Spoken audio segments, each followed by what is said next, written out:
Science Fantastic with Professor Michio Kaku. Welcome back to Science Fantastic with Professor Michio Kaku. On Science Fantastic, we profile the amazing, jaw-dropping scientific discoveries which are revolutionizing our world and touching our lives. And in this hour, we're going to talk about one of the most indispensable devices that we use literally every day without even thinking about it, and that's the GPS system. A system that allows you to calculate where you are on the Earth anywhere from anywhere by logging on to satellites in outer space. Our special guest today is Greg Milner. He's the author of a new book about the GPS system called Pinpoint, How GPS is Changing Technology, Culture, and Our Minds. He's the author of a previous book called Perfecting Sound Forever, and he's written for Wired, New York Magazine, Slate, Village Voice, Salon Spin, and Rolling Stone Magazine. So we'll be talking about the origin, the purpose, how it works, and what about this Pokemon craze that's gripped the planet as everyone seems to want to locate objects by running into the streets. So we'll talk about the darker side of the technology. What happens when China, Russia, the Europeans, they all want their own GPS systems? Well, once again, with us today is Greg Milner. He'll be coming on in just a few moments, talking about the GPS system. First of all, we have numerous satellites orbiting outer space. At any given time, your cell phone receives signals from up to 4 satellites in outer space. You just need 4 satellites, and then you use something called the Doppler shift. You see, when a satellite comes toward you, the frequencies are compressed as they come toward you, and as a consequence, the frequency is higher pitched. When a satellite moves away from you, it's lower pitched because the radio waves are stretched as they move away from you. If this was sound waves, it would sound like this. Now, you've heard that all your life. All your life you heard that, but maybe you didn't know what that was. That's called the Doppler shift. So when a car moves toward you, pitch is compressed and higher. When a car whizzes past you and sound is lowered, that's because sound is stretched as the car moves away from you. The same thing happens with radio. When a radio-emitting satellite moves toward you, waves are compressed. In fact, we can measure precisely the amount of compression, and by logging on to 4 satellites, you can triangulate where you are on the surface of the Earth. And bingo, that's how you do it.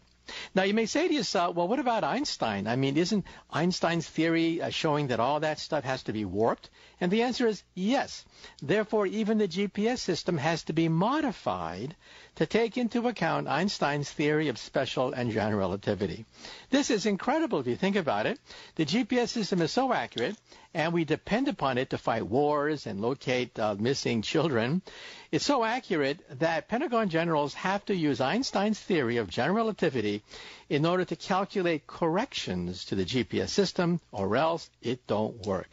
That's how powerful the GPS system is, that you even have to go down to relativistic corrections. You actually have to use Einstein's theory to locate where you are on this map. You're listening to Science Fantastic with Professor Michio Kaku.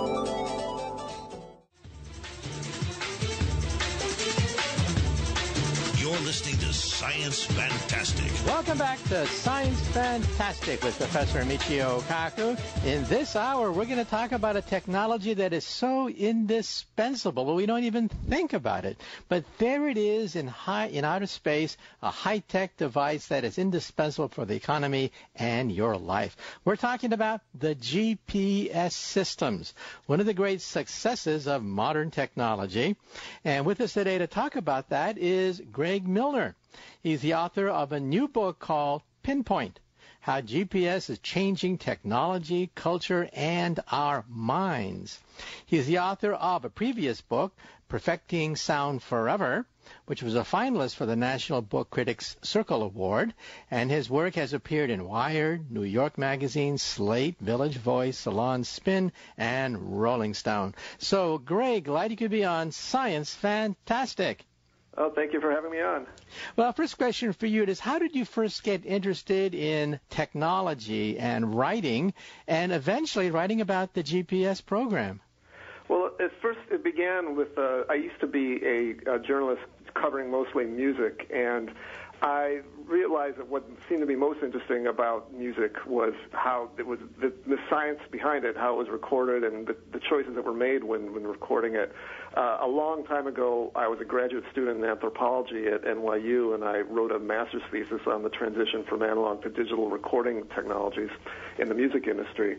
After I transitioned away from that, it was a few years ago, and I started to realize that GPS was kind of ubiquitous. I mean, it was starting to migrate onto our phones, and it seemed like everybody used it in some way, shape, or form, but nobody, myself included, that I talked to seemed to know what GPS was. I wasn't sure if it was a specific technology or just a general description of types of technologies or who was behind it. So I set out to go looking for basically those two answers, like what was GPS and who was behind it, who was controlling it. And the more I learned, it was kind of like peeling an onion. Just when I thought I'd sort of discovered the limit of what GPS was being used for, I'd find something else.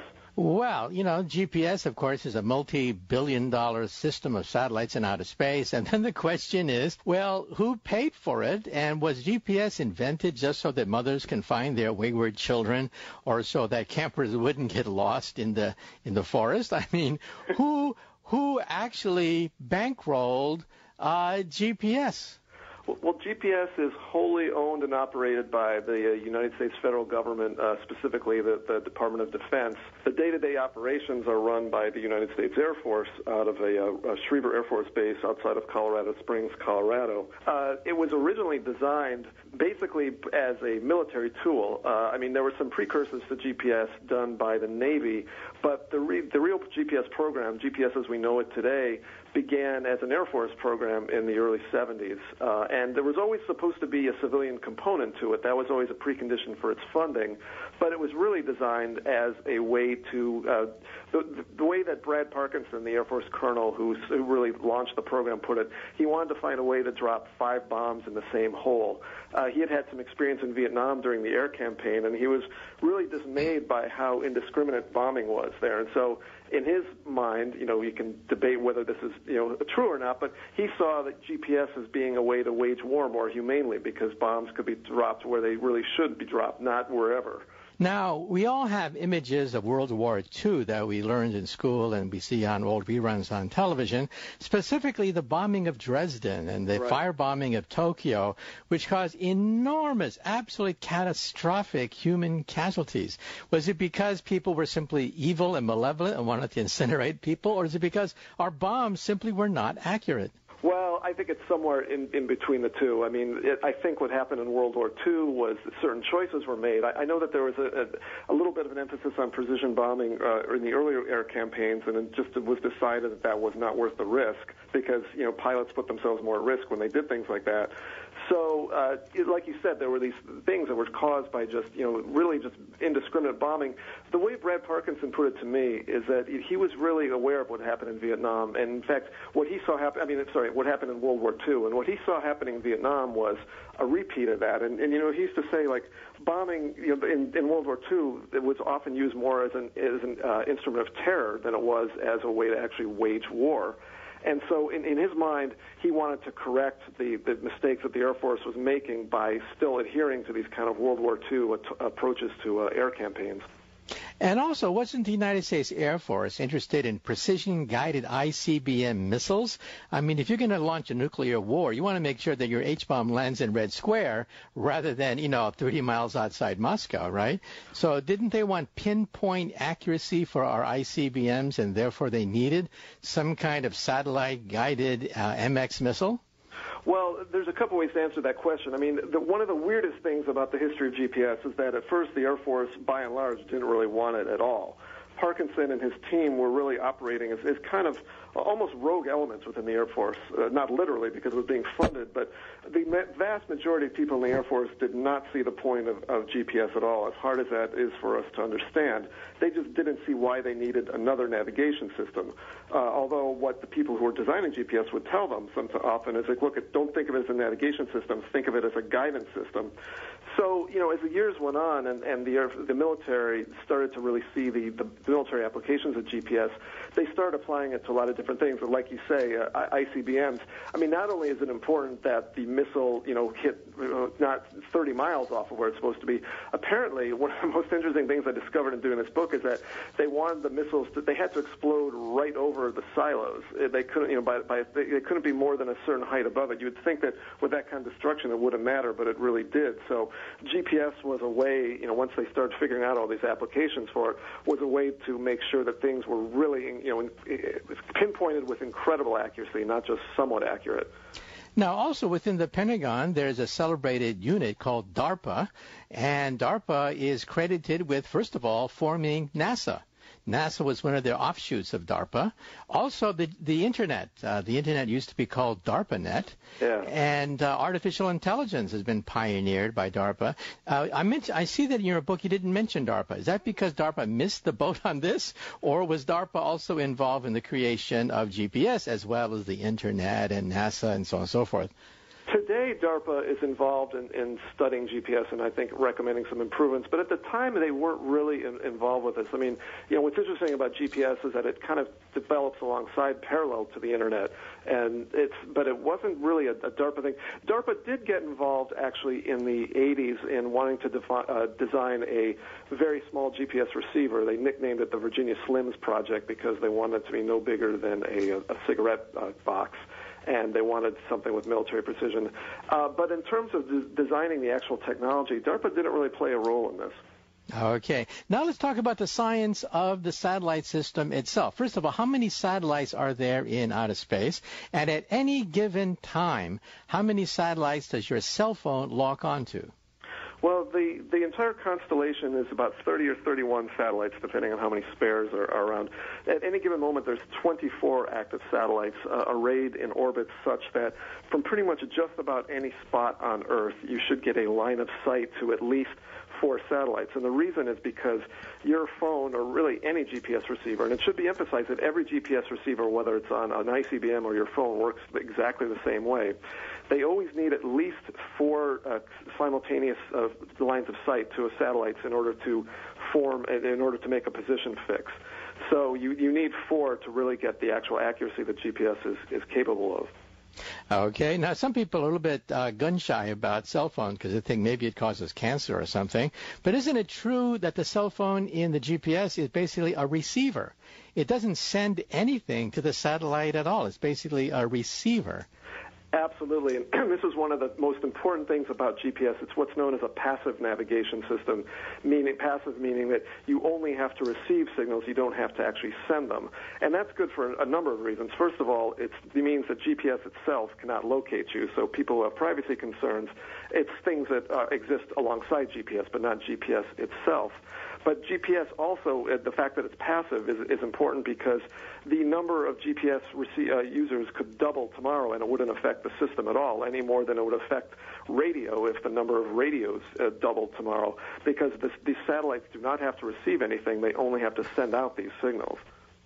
And I should point out, of course, how useful GPS is. Think of the old days when you're driving down a country road and it's totally dark outside. You can't see any road signs. But today with GPS, you can perfectly navigate on country roads. Isn't it amazing the versatility of this system? Absolutely, although, of course, it cuts both ways because back in the old days on that country road, you probably got there, most likely you had a paper map in your glove compartment so you could try to figure out where you were. And today, using GPS, the GPS itself might have led you to that country road only for you to discover that it really isn't a place where your car should be, or maybe the geographical data in the map program is even a little bit wrong, and you find yourself lost. I mean, that's such a common occurrence that in Death Valley, California, the park rangers coined a term called death by GPS. And that refers to what happens when people at Death Valley trust their GPS too much rather than trust, say, paper maps or road signs. They can really, lead people astray. And it doesn't mean that you literally have to die from these accidents. Most death by GPS incidents don't even lead to serious injury. They're more kind of just embarrassing, if anything. But that's one of the sort of the hidden things about GPS. One of the sort of unintended consequences is that it's supposedly a technology that makes it impossible to get lost, but in a way it's just made us come up with new ways to get lost. Now, of course, there was that fatal accident involving a Tesla recently that shocked the world.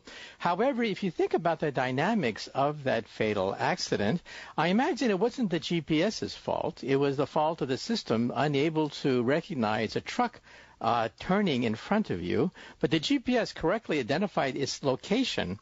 Right. But the radar system, I think, malfunctioned and was unable to tell the driver that there was a truck coming at him. But what are your thoughts? A very, very important point about GPS.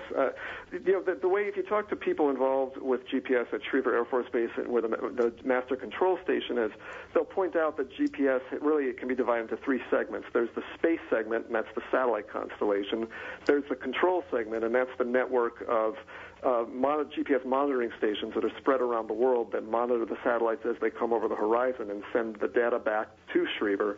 And then there's the user segment, and that's all of us, all of our GPS receivers. And what they'll tell you at Schriever is, look, we're responsible for number one and number two, for the space segment and the user segment. After that signal leaves the satellite, it's out of our hands, and what you decide to do with it is up to you. And I think the point that they're making is that GPS itself is just a neutral signal that you can do a lot of things with, and really it's not foolproof, obviously, but it's a very, very well-designed system. So when you hear people talking about GPS accidents or GPS leading them astray, for the most part, what they're talking about is an accident that doesn't really involve GPS itself. I mean, like you say, GPS probably located the Tesla where it was supposed to be. It's just something more like the radar didn't recognize that was a truck coming in front of it. This is Science Fantastic.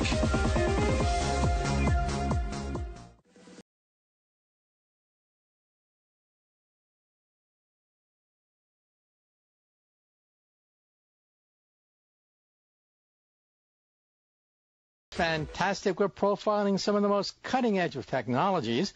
And here's one that we take for granted because literally it's everywhere and we depend upon it all the time. And that is a GPS system. And with us today is Greg Milner, author of a new book, Pinpoint, How GPS is Changing Technology, Culture, and Our Minds. Well, Greg, we last left off, we were talking about GPS in the car. And let me ask you a question that's kind of like bothered me sometimes. And that is, we all know that there's road construction, and roads are sometimes closed off and with repairs. And so what about the GPS system? Are all GPS systems updated to take into account the fact that roads are under repair almost all the time? Well, again, we're not really talking about GPS affecting things like that. I mean, again, GPS is basically giving you a latitude and longitude and altitude, if necessary, reading. It's the things that it's what's called GIS, which, unlike GPS, is not a specific technology, but it's a combination of technologies like cartography and computer science and database management. And it's what creates the sort of deep maps that we depend on today, particularly Google Maps, especially. Now, the companies that run those map programs, they're the ones who are really responsible for keeping geographic data up to date. And because they need to make sure that the latitude, longitude, and altitude signals or calculations you get correspond to actual roads. And so those companies are constantly trying to monitor, things like road changes and road construction. And it's, as anyone could probably tell you, who's experienced a GPS-related error, they don't always stay completely up to date, but they're trying. I mean, they're always trying to be on top of things. So, in other words, it's not the GPS system itself that may be a little bit out of date with regards to detours and stuff like that. It's the company that then interprets all this data and then puts it into your car system. Is that right? Yeah, absolutely. I mean, the geographic data that GPS uses, in other words, the model of the Earth that is used to turn those turn those calculations into geographic coordinates, that data is handled by the National Geospatial Intelligence Agency, an intelligence wing of the Pentagon. So they're responsible for that, but what we're talking about here is making sure that data conforms to the correct road you're on. And yeah, in that sense, that's completely not something that anyone involved in the GPS program per se works on or is responsible for. Okay, so the next time you wind up on a road that's closed, you can blame not the Pentagon that monitors the system, that maintains the system, but the commercial entity on the Earth that interprets this data for your car. Yep. In fact, it just happened to me the other day, so I know how frustrating that can be. Okay. Let's move on. Let's talk about other countries and hackers. First of all, is it possible that someone could one day hack into the system and create worldwide havoc as a consequence?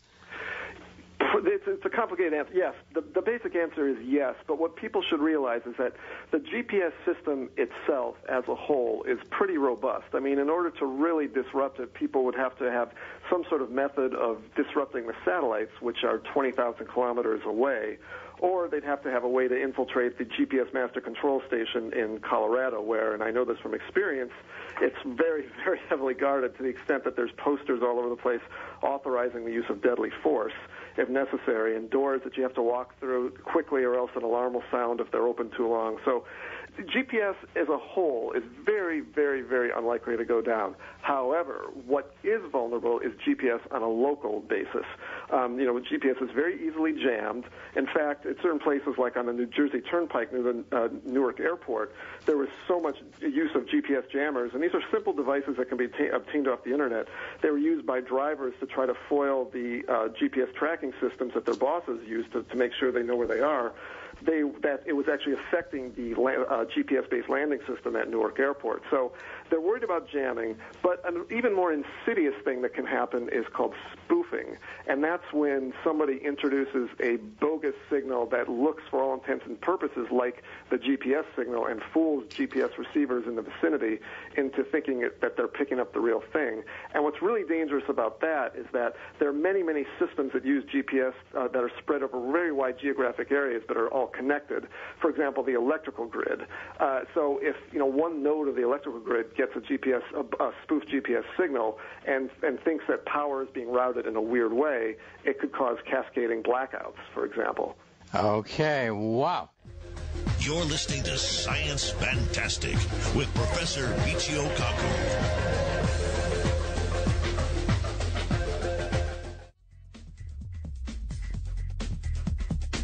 Listening to Science Fantastic. Welcome back to Science Fantastic with Professor Michio Kaku. Once again, our special guest today is Greg Milner. We're talking about the GPS system, and his latest book is called Pinpoint, How GPS is Changing Technology, Culture, and Our Minds. Well, once again, with us today is Greg Milner, author of an exciting new book called Pinpoint, How GPS is Changing Technology, Culture, and Our Minds. Greg, here's a question that's often puzzled me. Let's say you're going through a tunnel. And, well, of course, radio signals, it's a hard slog for them to go into a tunnel like that. So are there blackouts? And what happens if you're in a driverless car and all of a sudden you lose your GPS signal? Well, yeah, that's a very good question, and yes, there can be GPS disruptions. Especially in urban areas where there's lots of skyscrapers, because they can it can disrupt the GPS signal and make it hard for it to reach them. That's why most things, transportation things that use GPS, also have redundant systems that are based on forms of dead reckoning, meaning navigation that figures out where you are by knowing where you were at a previous point in time. So, for things that really require precision, there needs to be something besides GPS, and I think driverless cars are going to be no exception. GPS alone won't cut it. There are going to need to be things that are a backup for it. Okay. Well, personally, do you think driverless cars are up to speed in the sense that they're able to anticipate all emergencies like children, dogs, cats running in front of your car? Do you think that GPS is ready for prime time? I think that if GPS by itself, no, will not. I mean, if I were designing a driverless car, I would make sure that GPS was not the only navigation and positioning system used. And by the way, that's the way it is with drones, for example. A drone aircraft all use GPS, but GPS is sort of the bulwark of the system. It's the other navigation systems kind of, a runoff of GPS in a sense. I mean, they're linked to GPS, but they are also independent systems, and there's no way that the drones can operate sufficiently if all they're using is GPS. But at the same token, there's no way they could operate without GPS. Okay, now let's talk about what happens when a malevolent entity, such as another country, decides to, well, first of all, field their own GPS system and perhaps even sabotage other people's GPS systems in a war. So, first question, who else is thinking about building a GPS system independent of ours? Well, At the moment, the only system comparable to GPS in the sense that it's a satellite-based navigation system that has full global coverage and a complete satellite constellation is the GLONASS system run by Russia. And that's a distant second to GPS because it's not nearly as robust or reliable. Aside from that, China's Beidou system and the European Union's Galileo system are up and running, but they're not complete, and they'll be several years before they are. GPS is really far and away out front the ones that everybody uses, and that's why I think this is a point that can't be emphasized too much. It's certainly something I didn't realize when I started researching GPS is that everybody in the world uses GPS, and what I mean by that is it's not just an American system. It's provided free to every single country in the world. And by this, and because of that, everybody uses it. And not only that, but a lot of GPS receivers now will integrate these other systems. I believe the iPhones and iPads, for example, are GLONASS capable. In other words, that they oftentimes your GPS readings will be augmented. Okay, great. We're going to have to take yet another short commercial break, but after the break, we're going to continue a discussion of the GPS system. This is Science Fantastic.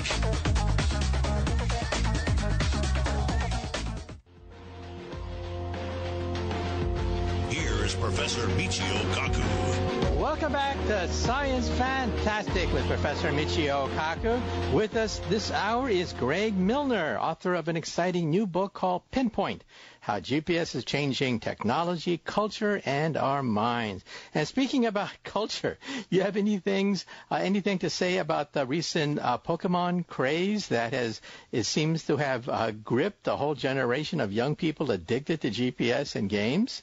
Yeah, I mean, from what I can tell, more than young people. Yeah, I think it's a particularly fascinating application of GPS in the sense that it's a way for everybody to experience this game that involves real-world locations, and I think it's a fascinating way to just kind of imagine the effect of GPS, that everybody in the world is using it for this thing. I mean, as frivolous as it sounds, I think it's very clever, actually. Okay, and do you think, therefore, that it could be potentially dangerous with people following GPS into the streets and oblivious of their surroundings? Well, absolutely. I mean, I think, and I've played it a little bit. It's pretty easy to get sucked into, and to the point where you're just walking around looking at your phone rather than anything else. But on the other hand, that's kind of the way I feel like a lot of modern life is lived now anyway, with people walking around staring into their screens instead of keeping track of the world around them. So you don't think there's any danger about people getting addicted to this or going overboard with this technology? Well, sure. I think there is. I mean, I think there is with any kind of gaming technology. You can get sucked into it too much. From what I can tell, though, I think it's mostly a benign thing, at least so far. I think the biggest danger, as you say, is people just not paying attention to their physical surroundings, which once again is an ironic result of GPS use, right? That this thing actually can make you less aware of your physical surroundings. Okay, now let's talk about, well, we briefly touched upon competing technologies, but what happens in case of a war? You know, generals are paid to win wars, they're not paid to lose wars, which means they have to look at all sorts of nefarious options and possibilities. So what does happen in a war? I mean, for example, killer satellites. Several nations have the ability to kill other nations' satellites. That could really do damage to the GPS, right, if all of a sudden our satellites are wiped out. But what are your thoughts about the darker side, that is GPS and war? Well, my understanding, and I've talked to a lot of people who are paid to worry about this stuff a lot, and even the ones who are worried the most about GPS vulnerabilities are, for the most part, very confident that the GPS satellites are safe, that they don't think there's a problem there. In terms of what could happen in GPS during warfare, I mean, the obvious question is whether the U.S. military would decide to turn it off, at least for reaching certain parts of the world. And I think that is almost very unlikely to happen. I'm not even sure. I'm pretty sure it's not even possible to do that very easily, to shut it off for different parts of the world. But also, so many people in the world depend on it that it would be an act of just extremely gross irresponsibility for the Pentagon to do something like that. And what people should know is that there is a special GPS channel, or GPS signal rather, that only the U.S. military can use and a few other federal government users, and that's pretty safe. I mean, it's even safer from being hacked. and it's something that only those people can use, while the rest of us make do with the civilian signals.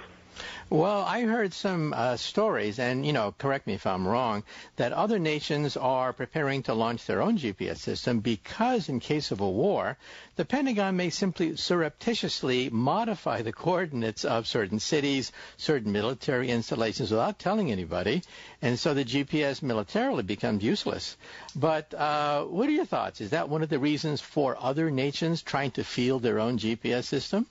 I think so, and on a sort of larger level, it's just a way to make it seem like you're not dependent on the U.S., right? I mean, GPS can be seen as like, a form of U.S. hegemony, even if you think it's a benign one, so I think a lot of nations want to kind of guard against that. But I don't think that's a realistic fear in terms of the U.S. deciding to. I mean, what the U.S. could conceivably do is they could do what they did for everybody until the year 2000 when President Bill Clinton discontinued this, which was called selective availability. I mean, the GPS civilian signal used to be dithered so that it wasn't very accurate. It was only accurate to within about the length of a football field, and that was because the military was worried about everybody having the same capability that they did. The reason it was shut off, among others, is that it became clear that there were ways around that. Anyone could figure out a way to get around selective availability, and that still holds true. It's even more true today that there be ways to get around that. So I think really that the main upper hand that the U.S. military maintains is that they have this signal that's a little bit more accurate and somewhat more robust. But I don't think that they would ever try to shut off or even interfere with a whole region of the world's GPS signals.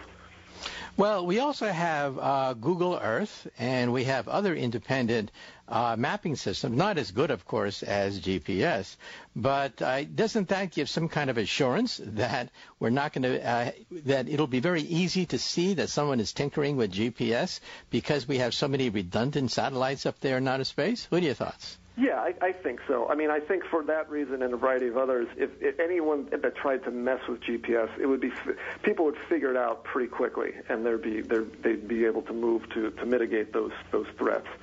So yeah, I think what you say is absolutely true. And just as an historical footnote, the Russians used to publish maps with the incorrect coordinates of Moscow. Yep. Because it was a military secret as to the precise location of Moscow.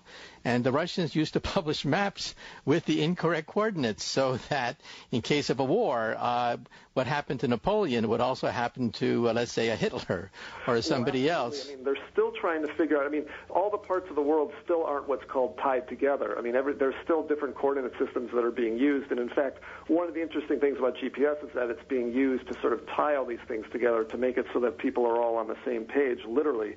I mean, I think as recently as the 60s, the distance between the United States East Coast and Europe was only known to within like something, I don't know, I think a few miles maybe, or maybe even 20 miles or something like that. We never really knew exactly where we were, and we're still figuring that out. Okay. Well, unfortunately, we've run out of time. So once again, our special guest has been Greg Milner. His book is called Pinpoint, How GPS is Changing Technology, Culture, and Our Minds. So, Greg, once again, thank you so much for being on Science Fantastic. Thank you. You're listening to Science Fantastic with Professor Michio Kaku. Now, Science Fantastic with Professor Michio Kaku. This is Science Fantastic with Professor Michio Kaku. On Science Fantastic, we profile the amazing, jaw-dropping scientific discoveries that are revolutionizing our world and touching our lives. And in this hour, once again, we're going to throw the lines open because this hour is your hour. Well, let's go to the next listener phone call. I've always wondered if a flame in space, like in a spaceship, will continue to be a flame. And I always wondered if you could wind up a rubber band with a propeller attached to a little airplane, if it would fly in space or inside the space capsule. Well, believe it or not, you're asking a question that puzzled Albert Einstein back in 1915 when he finally came out with his general theory of relativity, more powerful than his earlier special theory of relativity. And that is, if you're in an elevator and someone snaps the cable, what is it like to be inside that elevator that's falling? Or if you're in a rocket ship, are the laws of physics different if you're traveling at different velocities? Well, this is the principle of relativity, that the laws of physics are the same no matter what velocity you are traveling at. So in other words, you ask us a question, if an astronaut lights a match on the space station, assuming it's safe to do so, then the question is, will the flame be just like normal? And the answer is yes, of course. However, there's weightlessness in outer space, and so the flame is not going to be shaped like a flame. It's going to be spherical, believe it or not. When was the last time you saw a spherical flame? But the laws of physics are the same in an object traveling at uniform velocity. And so flames, light bulbs, yeah, the laws of physics are the same no matter what velocity you are traveling at. Now, you may say to yourself, well, that can't be right, because if I get a flashlight, and if I shine a flashlight on the space station is moving at 18,000 miles per hour. Therefore, the light beam should get a boost. It should be traveling at the speed of light plus 18,000 miles per hour. Nope. The speed of light is always the same no matter where you go. How can that be? If I shine a flashlight forward, backward, left, right, upside down, forward, backwards, it always travels at the same velocity. How can that be? And the reason it is that way is because space and time are distorted so that the speed of light is the same. Now, you may say to yourself, well, that violates common sense. I mean, who could create a universe like that? Well, sorry about that. That's just the way the universe is. Get used to it. Okay, well, let's move right along. Let's take the next listener phone call. Hi, Michio. This is Michael from Lansing, Michigan. I'm calling about the processing power of the universe, and if there is really such a thing. Maybe I'm thinking about this too much in terms of video games and computers, but I was wondering, how does everything stay generated all the time, everywhere within the universe? Thank you, Michio. Well, you ask a question that philosophers sometimes ask, and physicists are now asking that question, and that is the universe itself a computer? Is it basically a computer that's doing trillions and trillions of calculations all the time? I mean, for example, if you throw a rock in the air, it obeys Newton's laws of motion, but who tells it? Is there a computer that tells the rock to obey Newton's laws of motion? Because we have simulators that can simulate a rock moving according to Newton's laws of motion, but that's a computer. The computer tells the simulated rock to move according to Newton's laws of motion, and then, of course, you get nice, beautiful parabolas. But the question is, who teaches or who tells the real rock to go in a parabola? At that point, you start to go crazy. You begin to think, well, is the universe itself a simulation? Are we living in an imaginary universe? I mean, look at the movie The Matrix. In the movie The Matrix, everything, like a falling rock, was due to a computer. A computer calculated the motion of a falling rock, and you had the illusion that the rock was falling. Nope. The rock wasn't falling at all. It's just a software program that was designed to create a rock, to simulate a rock moving according to Newton's laws of motion. At that point, you start to go crazy, thinking about, well, how do you tell? How do you tell if the universe is a computer or is a simulation or not? Is it a falsifiable statement? Can you falsify a statement that the universe is a simulation? Now, look at it this way. Take a Hollywood movie on a CD and put it into your computer or your laptop or your TV set. Then all of a sudden on the screen, you see characters acting as if they were acting in the real world. You can imagine actors saying that, no, my universe is not a simulation. The universe is not a computer. I have free will. I can do anything I want because I am the master of my fate. But, of course, you're listening to a movie in which the characters claim they have free will, they're acting of their own volition, that the universe is not a simulation. And so then the question is, how do you tell if everything is a simulation or not? Actually, I'm not quite sure. We physicists are debating this question even as we speak. There is something called a quantum computer. A quantum computer computes on individual atoms. One day it will replace silicon computers. That's why the CIA is very much interested in quantum computers. But then the question is the universe a quantum computer? Because the universe computes on atoms, because, of course, everything is made out of atoms. Well, like I said, at that point, you start to go crazy thinking about, well, the movie The Matrix, was it really correct? We physicists are actually divided on this question. Okay, let's move right along to the next listener phone call. Yes, my name is James Blaisdell. I would like to ask about cryogenics, if they're far enough advanced to be used for distance travel. Thank you. Well, I think what you're getting at is cryonics, which is different from cryogenics.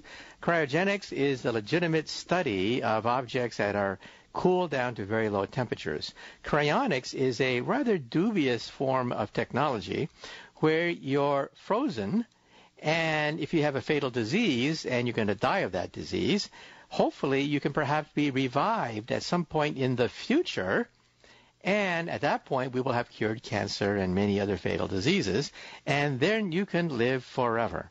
In fact, you can actually do this on the web. If you look up cryonics, yes, they are commercial companies which say that they'll freeze your body in liquid nitrogen so that you could be traveling to a distant star at some point in the future, or just sitting in a laboratory waiting centuries into the future when there's a cure for many of these fatal diseases. Well, let me be very clear about this. In the history of science, we have not a single incidence of one man who's been frozen solid and then revived to tell about it. I repeat, there's not a single incidence of a person who's been frozen solid and then lived to tell about it after he's been revived. Now, you may say to yourself, what about animals? I mean, if you live near a farm, you know that when the lake freezes over, sometimes frogs and fish are frozen in the ice, and then when springtime comes along, the frog jumps out and the fish swim as if nothing had happened. Well, there's a secret behind this. It turns out that glucose, that is a form of sugar, is an antifreeze. Just like the antifreeze you put in your car in wintertime, it lowers the freezing point of water so that your car can still function even when it's ice cold outside. In the same way, the bodily fluids of these animals are still liquid, even if they're frozen solid in a block of ice. Now, why can't you do that for interstellar space travel? Or why can't you do that to live forever? Well, there's a problem. The amount of antifreeze necessary to do this in your body will kill you. In fact, some people say, well, why can't we use other antifreezes? Well, they've been tried on animals. It turns out that the results are usually fatal. The results are that large animals simply cannot be frozen using some of the antifreezes that you find in a chemical laboratory. Now, let me be very, very clear about this. That doesn't mean that at some point in the future, somebody may figure out how to do it. That's always possible. So maybe, yes, maybe somebody who's frozen solid might be able to be thawed out at some point in the future. But at the present time, we don't know how to do it. At the present time, it's an untested technology. And at the present time, nobody has ever been thawed out this.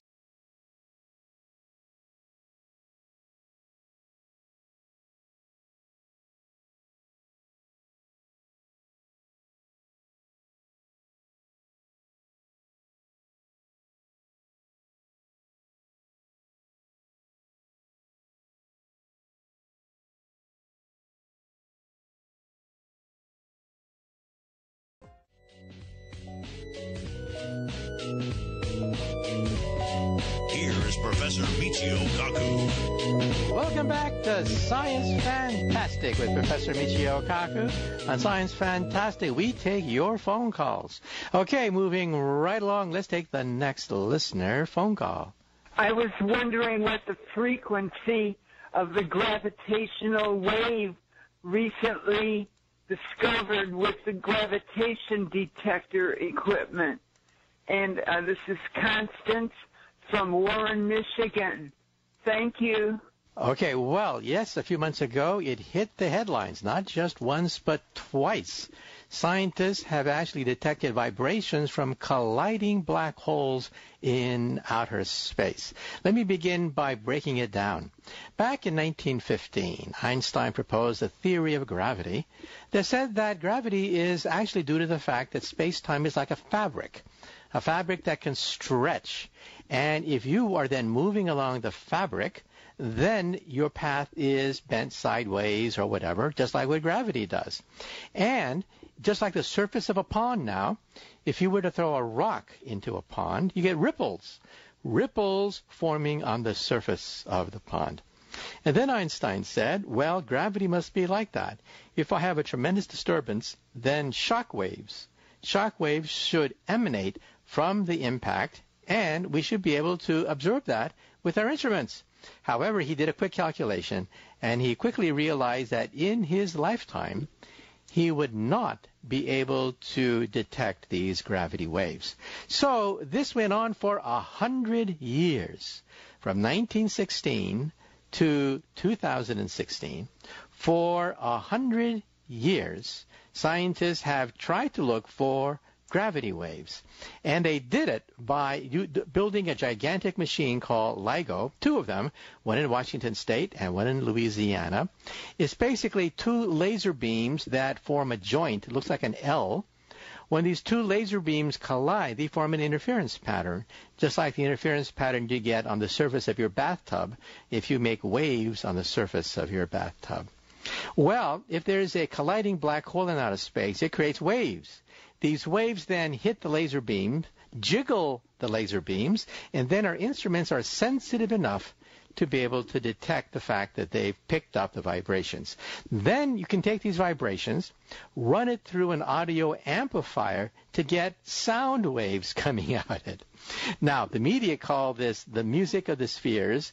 That is music from black holes. Actually, it's not anything of the sort.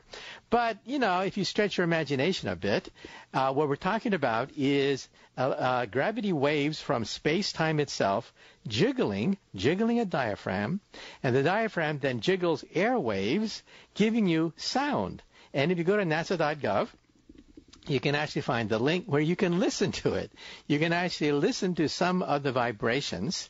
Now, the frequency of these vibrations is pretty low because you're talking about sound frequencies, and it really has not much to do with the real physics of what is happening. The real physics of what is happening is when I have what is called a spin 2 wave coming at you that can then be broken down using electromagnetic sensors and laser beams. But it's kind of cute.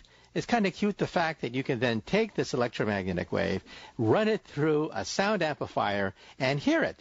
But you're not really hearing the black hole, as the media said.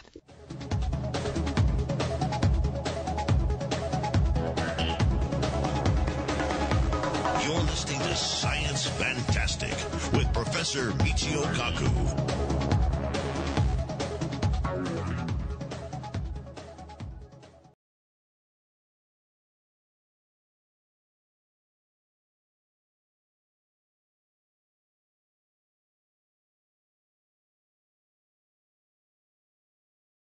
This hour is your hour. This is the time when you can get to the telephones and give us a call and have your thoughts heard on over 100 radio stations that carry Science Fantastic.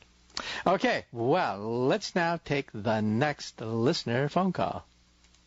Hey, Dr. Kaku. My name is Wade Anderson. I'm calling from Rainsville, Alabama. And I was just wondering is it not possible that darkness is faster than light? Because I've seen programs that show black holes in space that light cannot escape. Thank you.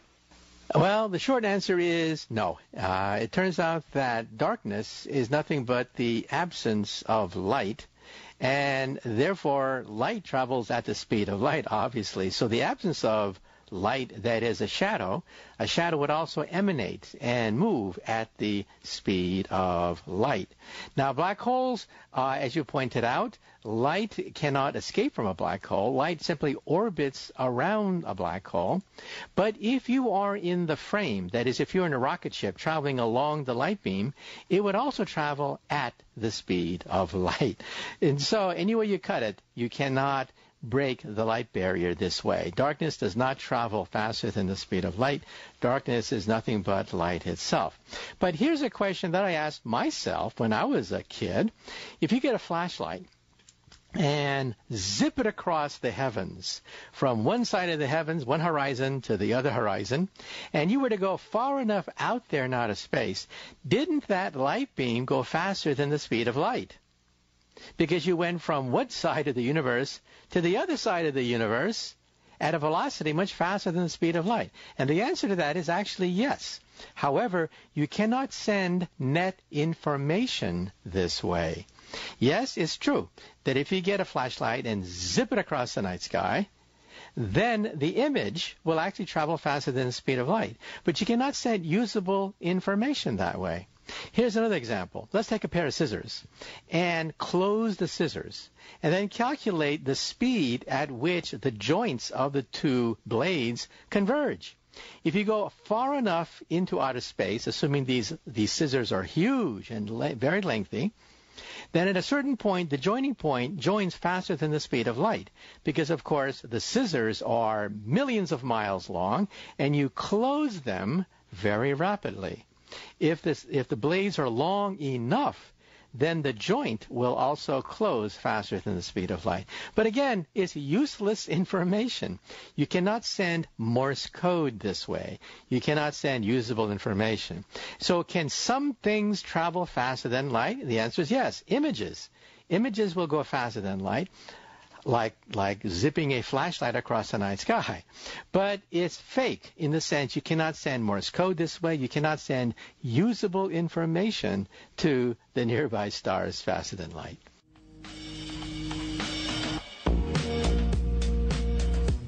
You're listening to Science Fantastic with Professor Michio Kaku.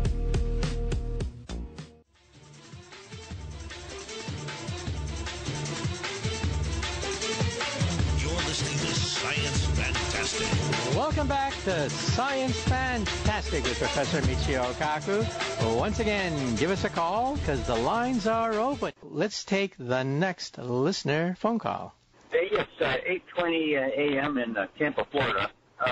The theory of relativity was first published by the Frenchman Henri Poincaré before Einstein later plagiarized it. Then this general theory of relativity is not a general theory of relativity at all. It's just a theory of gravity.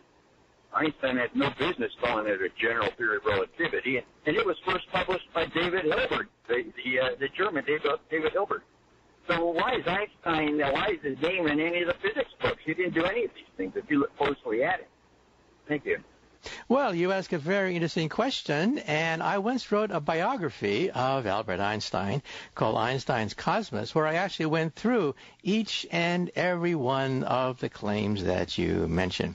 Well, first of all, as most historians know, and as Einstein himself said on a number of occasions, that when he wrote down the theory of relativity in 1905, well, yeah, there were other people that were very close to getting it, but they didn't have the full Lorentz transformation, and they misinterpreted the data all incorrectly. First of all, if you shoot a light beam in the forward direction and sideways, you would expect the velocity of light to change depending upon the direction of the light beam. If I have a flashlight and I shine it forward, backward, up, down, left, and right, you would expect the speed of light to be different depending upon the direction that you sent it. But no, it comes out the same every single time. And so, since the Earth moves in space, people said that the Earth must be moving in an ether wind, and the ether wind makes the yardstick contract. And therefore, there were all these papers trying to create a mechanical contraction of meter sticks in order to get the Michelson-Morley experiments to come out right.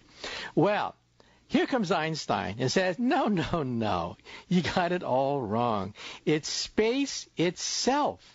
It's space that is contracting. That means that everything in space, not just meter sticks, but people, brains, bodies, everything contracts along that same direction. So in other words, he was proposing a general principle for all of reality, not simply an electromechanical effect to explain the fact that meter sticks were coming out wrong. Now, yeah, Poincaré was very close. Other people were close. Lawrence, Fitzgerald, yeah, they were close. And Henri Poincaré, the great mathematician, was also very close. But, again, they missed it. They didn't realize that these effects were effects that affected the speed of time and space itself. They all missed it. Einstein was saying that even clocks, everything, not just meter sticks that you measure in the Michelson-Morley experiment, but reality itself was slowing down. That was mind-boggling, and only Einstein got it right. Second of all, Einstein then came out with the theory of gravity. It's called general theory because it's more general than a theory of light. It's a theory of gravity. Because back then they didn't know about the nuclear force. Well, let's take a short commercial break, and then I'll talk about whether or not Einstein was beat by a German mathematician by the name of David Hilbert.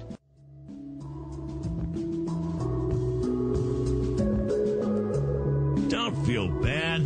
I didn't understand theoretical n-dimensional metaphysics the first time either. But if you call and ask, Professor Kaku will get you there. You're listening to Science Fantastic with Professor Michio Kaku.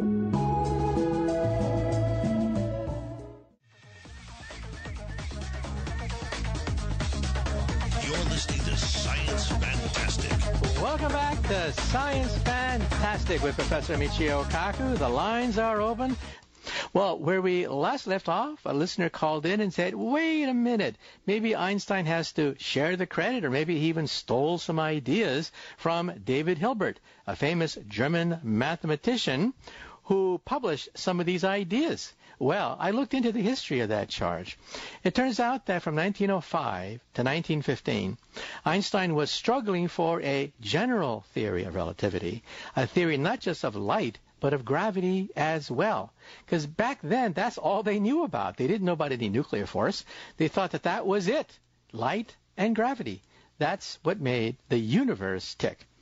Well, David Hilbert, being a mathematician, comes out with a list of unsolved questions in mathematics. He challenged the world of mathematics to solve these unsolved problems. And of course, the world's greatest minds tried to solve these problems. One of the problems that David Hilbert wrote about was to mathematically put down all the laws of nature, all of them, all the laws of physics into a single framework. Well, he heard that Einstein was working on this. And so he invited Albert Einstein to give three long lectures at his university about his unfinished general theory of relativity.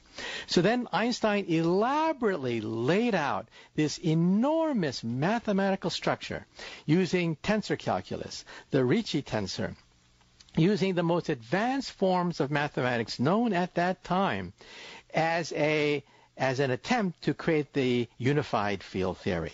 Well, Hilbert, being a mathematician, realized that there was one thing missing in this elaborate mathematical framework, and that is a series of identities called the Bianchi identities. And Hilbert, being a mathematician, said, well, look, you, Einstein, have laid out this tremendous apparatus, this huge mathematical foundation, but you miss one last step, and that is the Bianchi identities. Well, Hilbert, being a mathematician, completed it and published it without giving Einstein credit. Well, this was scandalous, absolutely scandalous. Here was Einstein, who had given a series of talks. Many people had heard his talks, laying out the mathematical foundation of general relativity. And he, in turn, also later got the Bianchi identities, and he finished it. So he published his theory in November of 1915, shortly after David Hilbert also published his theory, which, of course, was the same theory, because he copied it from Albert Einstein. Well, Einstein was PO'd, to say the least. He even wrote a letter to Hilbert a few months later saying that at first I was irritated, but now I've gotten over it. So in other words, Hilbert was a great mathematician. He did complete the last mathematical step leading to what is called today the Einstein-Hilbert equation. And so in honor of both individuals, we call it the Einstein-Hilbert action. All textbooks will say that. But everybody knows who really got it first. Everybody knows who wrote the foundation, who wrote the mathematics, who wrote the entire framework, but he just missed the last step, which was the Bianchi identities. And in fact, it's now a stain on Hilbert's reputation that he actually tried to steal an idea from Albert Einstein in order to complete one of his unfinished problems in mathematics. But like I said, we physicists, we have completed the dots. In fact, we even now have the notebooks of Albert Einstein going year by year. In fact, in 1912, 3 years before, he actually got the correct equation, but he made a mistake, a mathematical mistake, and crossed out that equation. But he actually had the general theory actually back in 1912, 3 years before David Hilbert. And so the lesson is, yes, we're all human. Even the greatest mathematician of his time, David Hilbert, could try to swipe a theory from the greatest physicist of his time, Albert Einstein. Okay, well, let's move right along to the next listener phone call. Hi, my name's Eugene Pate, and I just listened to your radio show about Stephen Hawking's idea of sending a postage-sized spacecraft to another planet. Well, the whole idea of building the lasers and stuff seems sort of prohibitive. What's wrong with the idea of building a small miniature rocket ship with a small amount of rocket fuel that you could take aboard the space shuttle, much like a model rocket with the same postage-sized technology on it? And since you've got something already in space and doesn't have to escape the atmosphere, you can shoot this towards another planet and have a little fuel left for guidance along the way. But once you put an object in motion in space and attain a certain speed, there's nothing to slow it down. So you could just take a rocket up on the space shuttle with your postage stamp technology and launch it in space. Okay, well, I have 10 seconds to answer that question, and that is, your idea is ingenious, but it's not going to work because you need 800 megawatts. That's the power of 800 nuclear power plants, and you can't put that on the International Space Station. It's simply prohibitively expensive.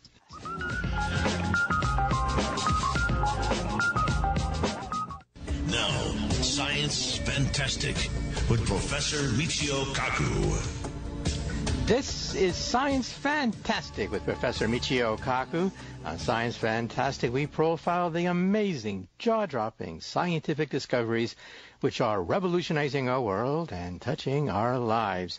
And once again, in this hour, we're going to throw the lines open because this hour is your hour. Okay, well, moving right along, let's move on to the first listener phone call.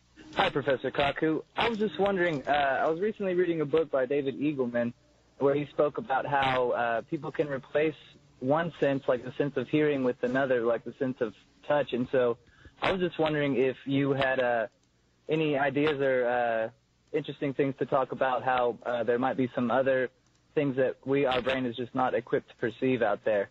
Thank you very much. Well, in fact, I had Dr. Eagleman on Science Fantastic asking him about the very things that you mentioned. There's something called synesthesia. And synesthesia is basically people who get their senses confused. So instead of hearing something, they see light. Now, I actually had somebody with synesthesia on radio, and he suffered from Asperger's syndrome, and he had an incredible memory. He memorized pi. Pi, the number, he memorized pi to about 10,000 decimal places. He holds the world's record for memorizing pi. And in fact, he had to have a team of people checking him as he rattled off all the indices of pi. It took him several hours to recite all the digits. So I asked him, how is it possible, Mr. Tennant, that you can memorize pi to 10,000 decimal places? And he says, well, he associates a color with each of the 10,000 digits. You see, he also suffers from synesthesia. When he hears a number in his mind, he sees a color, because the wiring of his brain, there's a mismatch. And then I asked him, well, how do you memorize 10,000 colors? And he said, well, I really don't know. It just comes to me, and that's how he memorized pi to 10,000 decimal places. Now, what this means is that your brain also has that same capability. There's several theories that I mentioned in my book about how it's possible the brain can do this, but genetically, we're not all that dissimilar. Therefore, if this guy can do it, has a photographic memory, then it's possible that you too might have a photographic memory, but it's been turned off. So when you interview these people with photographic memory, they sometimes say that they wish they didn't have it, because all these totally extraneous, unimportant facts come hitting at them, totally useless. One woman, for example, is a housewife in Los Angeles. She has a photographic memory. If you ask her, what were you doing at 2 o'clock in the afternoon 10 years ago to the very day, she'll tell you what she was doing 10 years ago at 2 o'clock in the afternoon. And she says it's like having split memory. It's like one part of your brain reliving a day 10 years ago, and the other part of your brain seeing everything that you are seeing now. Totally useless, she said. So in other words, maybe nature mercifully gave us the ability to forget. Now, one theory that explains this is that we used to think that forgetting occurred naturally, that with time, memories degrade. There's a new theory out there which kind of shocked me when I heard it. And that theory is that your brain records memories, and then your brain has to deliberately erase memories as well. Erasing is just as complicated as remembering. Erasing doesn't occur naturally at all. Now, if that's true, then these people have a broken erase mechanism. Their brain has forgotten how to erase. Their brain just memorizes everything in sight. If this theory is true, this means that you too may have this ability to remember everything that your senses record.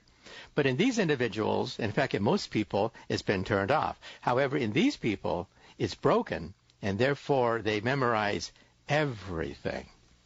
Okay, well, let's move right on. And in fact, if you want to know more about this, get a copy of my book, The Future of the Mind. I have a whole chapter on things like this. This is Science Fantastic.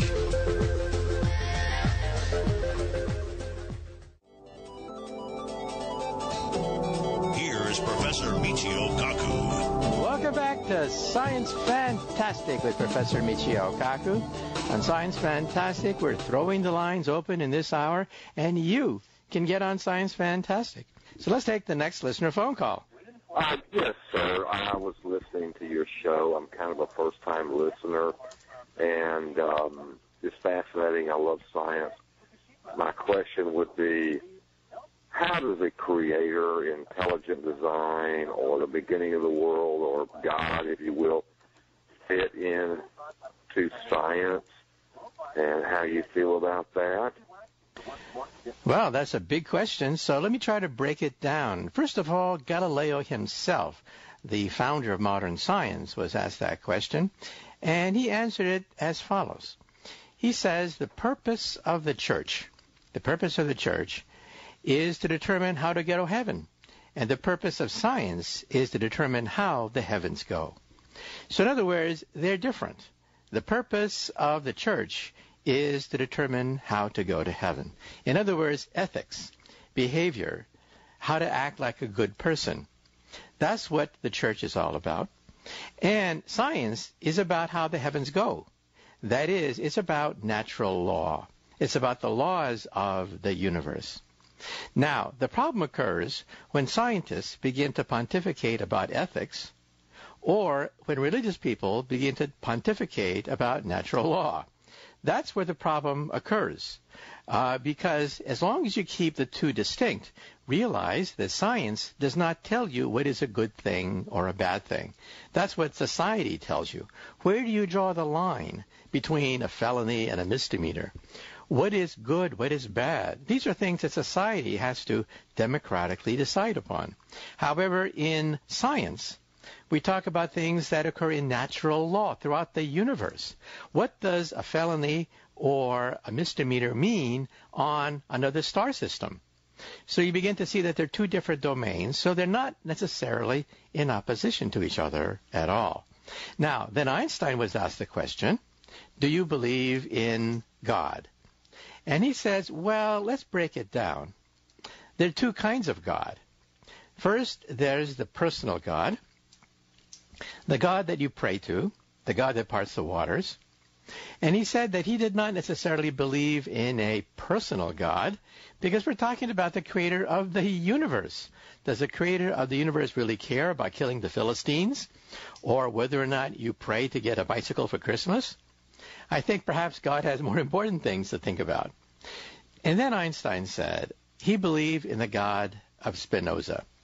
That is the God of reason, harmony, the God of order, beauty, simplicity. Because you see, the universe didn't have to be this way. The universe could have been random. It could have been chaotic. It could have been a jumble of random things. But here we are, living in a gorgeous universe with natural laws that could be figured out by human beings. And he thought that, well, that's the God that he believed in. Okay, well, moving right along, let's take the next listener phone call.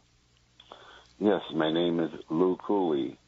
I'm calling because I have a question that perplexes me. How can the universe be in nothing? The universe has to be in something, in my thought, and that has to be in something. It's like it's stranger than fiction. It's so big you can't realize it, and the universe is so small you can't realize it. Can you explain that idea that I'm talking about?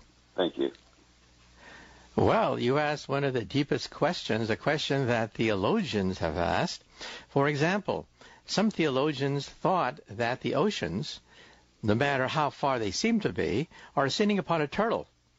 And the whole universe is basically a disk sitting upon a cosmic turtle. Then the question is, well, what is a turtle sitting on? Well, the turtle is sitting upon another turtle. And how many turtles are there? Well, there's an infinite number of turtles going all the way down. And then the question is, well, what supports an infinite number of turtles?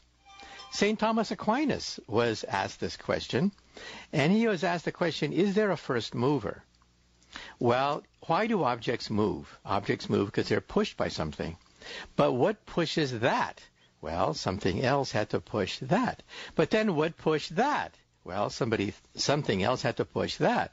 And then St. Thomas Aquinas asked himself the question, well, if there's an infinite number of pushers, what is pushing that? And so you go crazy trying to think about this. Is there an infinite number of layers of existence? Well, science simply says the following. Well, first of all, science itself evolves. Back in the 1920s, for example, astronomers thought that the universe was the Milky Way galaxy. That's it. Period. End of story. If you ask an astronomer back in the 1920s, how big is the universe anyway? They would say, oh, that's easy. The universe is roughly 100,000 light years across. That's the size of the Milky Way from one edge to the other. That's the universe. But then Edwin Hubble comes along and finds out there are other universes out there. Billions of other universes. And so we're back to the turtle question. How many turtles are there? Now, the short answer is we don't really know at the present time. The Hubble Space Telescope can see 100 billion galaxies out there, each galaxy containing 100 billion stars. And so how many stars are out there?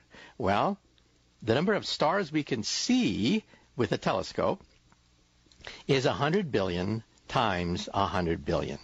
That's an incredibly large number, but you can actually quantify it in terms of how big the universe, the visible universe, is. And then the question is, what's beyond the visible universe? And again, the short answer is we don't know. However, let me give you two theories. One theory is that the universe perhaps is just infinite. It just goes on forever, endlessly. That is a solution of Einstein's equation. Another solution of Einstein's equation says that the universe is a ball of some sort. It's a four-dimensional ball. And it's a bubble. And what is the bubble doing? It's floating in a larger ocean. An ocean of turtles? No, it's an ocean of hyperspace, 11-dimensional hyperspace. And so one theory, coming from string theory, says that our universe is a bubble. We live on the skin of the bubble. The bubble is expanding. There are other bubbles out there, and the arena that the universe exists in, that floats in, is 11-dimensional hyperspace. Dimensions beyond comprehension. And it's impossible to explain all of string theory in just a few minutes. Get a copy of some of my books, Hyperspace, Parallel Worlds. I have a whole discussion about string theory and what is 11-dimensional hyperspace. Okay, well, moving right along, let's take the next listener phone call. Hello, Doctor. I'm calling from Clearwater, Florida. Just thinking about black holes. Is it possible that the black holes are the garbage cans of the universe? Thank you. Well, you're exactly right. Some people think that black holes are the ultimate Roche Motel. Everything checks in, but nothing checks out. So that is a plausible theory. However, it's not satisfying because when a star disappears into a black hole, and we see this happening now with our telescopes and sensors, you kind of wonder, well, what happened to the star? Is it just eaten up? Is there a garbage can there? And is there another side to the garbage can? Well, the short answer is we don't know, because even though Einstein's theory predicts the existence of black holes, even though we see these black holes in outer space, we have to use a higher set of equations, because Einstein's equations break down at the center of a black hole. They're useless. Einstein's equations simply say that the gravity at the center of a black hole is infinite. Now, what does that mean? That doesn't help you at all. We physicists don't believe in infinite energy. What it really means is that Einstein's theory has simply broken down. And again, that's where string theory comes in, because string theory goes right through the center of a black hole. Now, is there another universe on the other side of a black hole? That's one theory. Watch the movie Interstellar, starring Matthew McConaughey. And the people consulting for that movie were Caltech physicists, colleagues of mine. And they use the latest in terms of computer projections and computer simulations to simulate exactly what happens when you go through the event horizon of a black hole and head toward the center of a black hole. Now, of course, this is Hollywood. And what do they find at the center of a black hole? A gateway to another universe. That is a solution of Einstein's equations. And again, do we have the technology to go through the black hole? And the answer is no. So how did they get away with it in the movie? Okay. Well, how did they get away with it in the movie? I'll answer that question after the commercial break. You're listening to Science Fantastic with Professor Michio Kaku.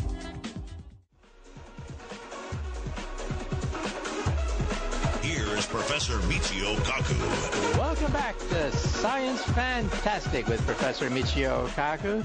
On Science Fantastic, we explore the cutting edge of science, the very edge of what is known about this great universe of ours. Let me then answer the question that was raised previously, and that is, what lies on the other side of a black hole? The short answer is we don't know. Einstein's equations break down at that point. String theory, however, does go through the black hole.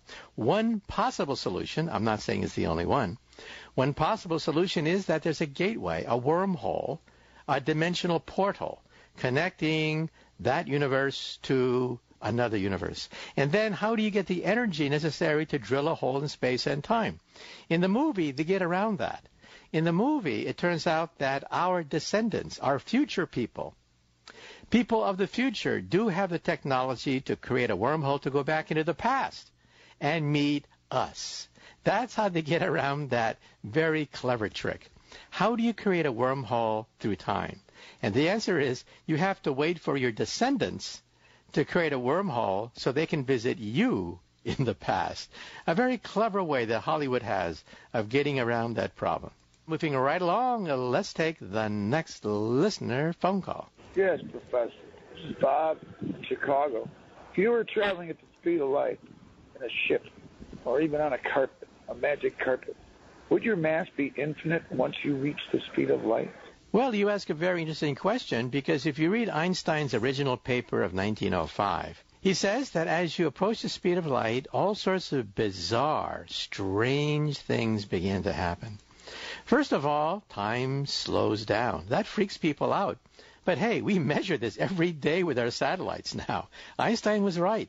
The faster you move, the slower time beats.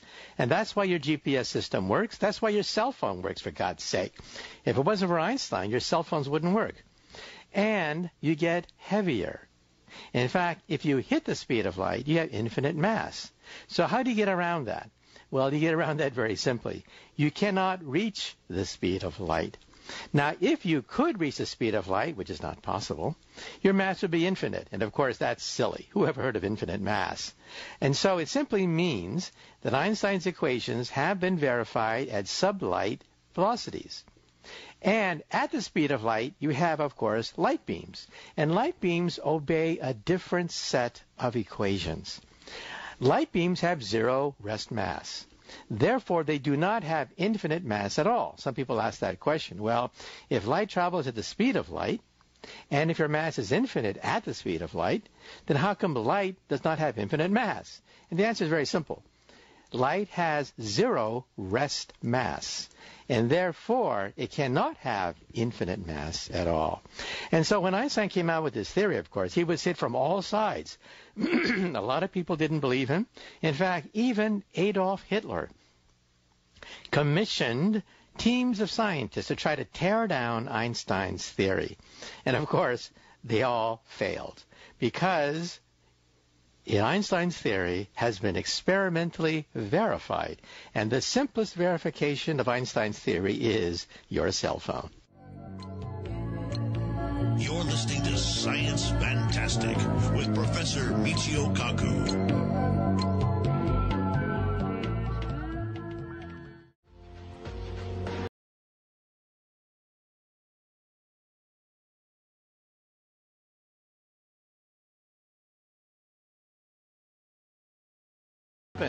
Well, let's take the next listener phone call. Thank you, Professor, for taking my call. This is Charlie, 102.3 WGOW, Chattanooga, Tennessee. And my question is about the moon. We all know what the moon does for our planet. All right. At one point, you said that, or they said, that something hit the Earth and knocked off a chunk, and that became our moon. All right. Which came first, the moon or the water, the ocean or the moon? Thank you very much. Well, you ask a very interesting question, and that is, well, if the moon was blown out of the Earth, which seems likely, then which came first, the oceans or the moon? Well, we're not sure about this because, of course, no one was there to photograph what was happening. But we think that the moon was blown out of the Earth roughly 4.1 billion years ago. Now, the Earth itself is 4.5 billion years old. That's the age of the sun, by the way. The sun, the planets, all condensed out of the same cloud roughly 4.5 billion years ago. We know this by dating meteorites, some of the oldest objects in the solar system, and we also know the age of the sun. The sun is a gigantic hydrogen bomb. We know almost everything about hydrogen bombs because the Pentagon has been funding generously physicists for decades. And we can actually gauge the age of the sun because we know the rate at which the sunshine falls on the planet Earth. So as a consequence, we're able to know that the Earth is roughly 4.5 billion years. And then the astronauts brought back moon rock. And looking at the moon rocks, we realize that the rock of the moon is very similar, almost identical to the rock found here on the planet Earth. And by looking at Newton's laws of motion, we can actually run the videotape backwards and rule out or rule in different scenarios of how the moon was created. All these theories coalesce into one theory, showing that the moon was probably blown out roughly 4.1 billion years ago, plus or minus, of course. Now, the oceans, we're not quite sure where the oceans came from. One theory is that comets and asteroids brought most of the water to the planet Earth. But as you can imagine, even if the Earth had a primitive ocean, a very primitive ocean 4.1 billion years ago, and an asteroid the size of Mars were to hit the Earth and blow the moon into space, whatever ocean we had would vaporize. And so the answer to your question is perhaps the moon was born first, and the oceans came later. But again, we think it was a process. We think it took millions of years for the oceans to form, and we're still learning more about the solar system.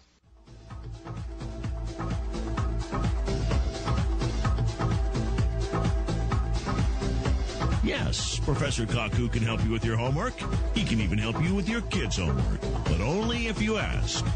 You're listening to Science Fantastic with Professor Michio Kaku.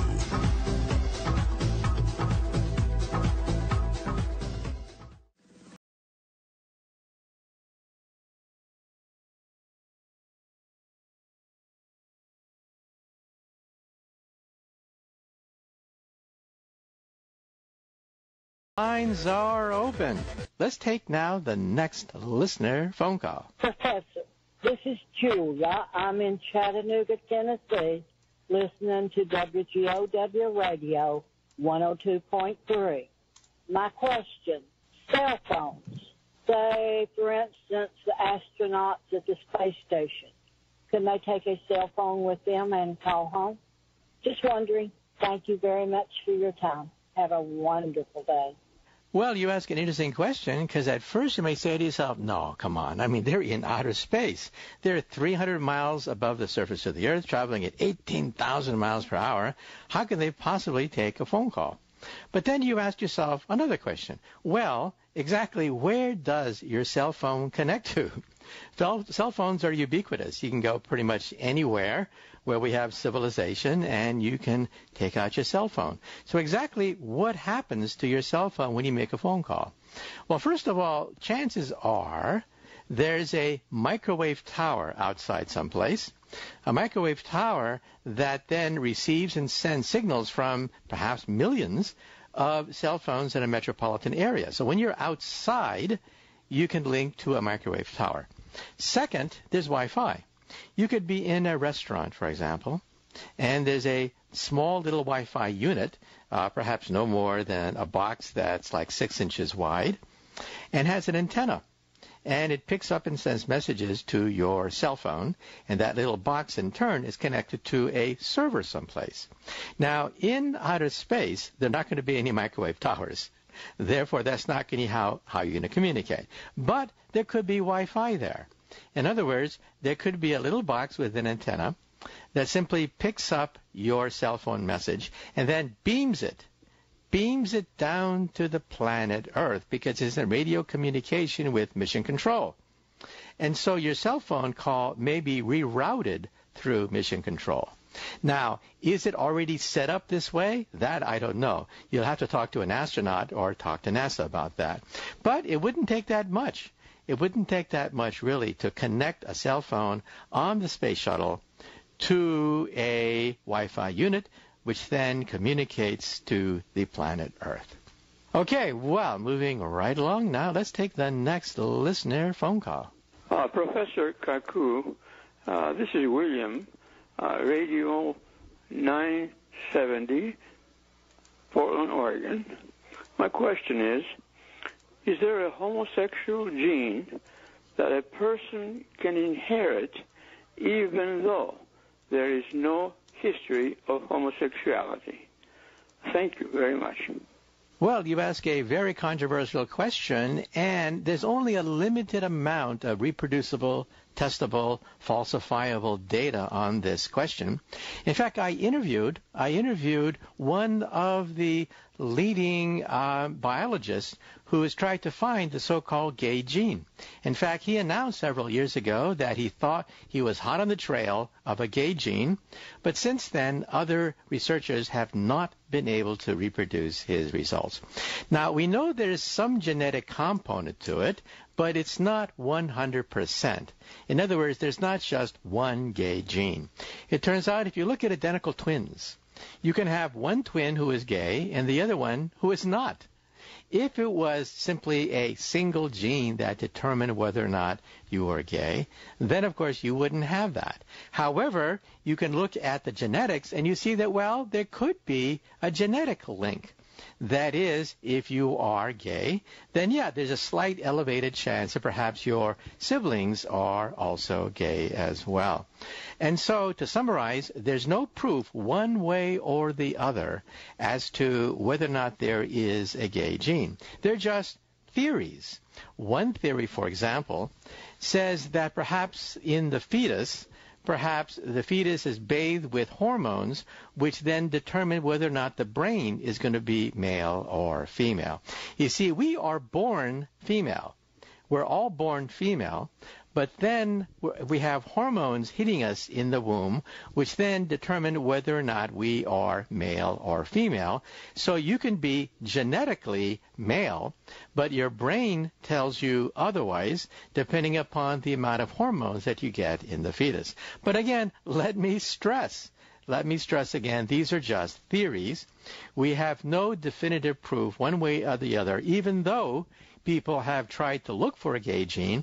And in fact, I even had one of the leading individuals, Professor Hammer, who claimed to have found a gay gene. So at the present time, it's up in the air. Well, I'm afraid that's it for Science Fantastic. We've run out of time.